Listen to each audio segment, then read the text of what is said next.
ಎಲ್ಲ ಸನ್ಮಿತ್ರ ರೈತರಿಗೆ ವೀರಭದ್ರಯ್ಯ ತೋಟಕ್ಕೆ ಸುಸ್ವಾಗತ. ಕೃಷಿ ಹೊಂಡ ಈ ರೀತಿ ಮಾಡೋದ್ರಿಂದ ಟಾರ್ಪಾಲ್ ಹಾಕ್ತೇನೆ ಹೀಗೆ ಬಿಡೋದ್ರಿಂದ ತುಂಬ ಉಪಯೋಗ ಇದೆ. ಅಂತರ್ಜಲದ ಮಟ್ಟ ಇದರಿಂದ ತುಂಬ ಹೆಚ್ಚಾಗ್ತಾ ಹೋಗುತ್ತೆ.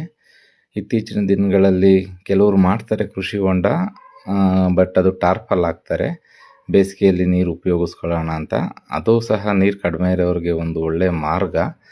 ಬಟ್ ಇನ್ನೊಂದು ದೃಷ್ಟಿಯಿಂದ ನೋಡಿದ್ರೆ ಏನಪ್ಪ ಅಂತ ಅಂದರೆ, ಇವಾಗ ನೋಡಿ ಬೇಸಿಗೆ ಬಂತು ಅಂದರೆ ಬೋರ್ವೆಲ್ಗಳಲ್ಲಿ ನೀರೆಲ್ಲ ಕಡಿಮೆ ಆಗ್ತಿದೆ. ಇದಕ್ಕೆ ಪ್ರಮುಖ ಕಾರಣ ಏನು ಅಂದರೆ, ಮಳೆ ನೀರನ್ನ ನಾವು ಹರಿದೋಗಕ್ಕೆ ಬಿಡ್ತೀವಿ. ನಮ್ಮ ಹೊಲದಲ್ಲಿ ಈ ಥರ ಒಂದು ಕೃಷಿ ಹೊಂಡ ಕೆಳಗಡೆ ಪ್ರದೇಶದಲ್ಲಿ ಮಾಡಿದ್ರೆ ನಮ್ಮ ಹೊಲದ ನೀರು ನಮ್ಮ ಹೊಲದಲ್ಲೇ ಶೇಖರಣೆ ಆಗುತ್ತೆ. ಮತ್ತು ಅದು ತುಂಬಿಕೊಂಡು ಮಣ್ಣು ಹೂತ್ಕೊಂಡ್ರೆ ಅದೇ ಮಣ್ಣನ್ನು ನಾವು ಮತ್ತೆ ತೆಗೆದುಬಿಟ್ಟು ಗಿಡದ ಬುಡಕ್ಕೆ ಹಾಕಿದ್ರೆ ಗೊಬ್ಬರನೂ ಆಗುತ್ತೆ. ನಮ್ಮ ಹೊಲದಲ್ಲಿ ಮಾಡೋ ನೀರು ಶೇಖರಣೆ ಆಗೋ ನೀರು ನಮಗೇ ಸಿಗುತ್ತೆ ಅಂತ ಗ್ಯಾರಂಟಿ ಇಲ್ಲ ಅಂತ ಹೇಳ್ತಾರೆ ಕೆಲವರು. ಸಿಕ್ಕಲಿ ಬಿಡಿ, ಬೇರೆಯವ್ರಿಗೆ ಸಿಗಲಿ, ಬೇರೆಯವ್ರು ಮಾಡೋದು ನಮಗೆ ಸಿಗುತ್ತೆ.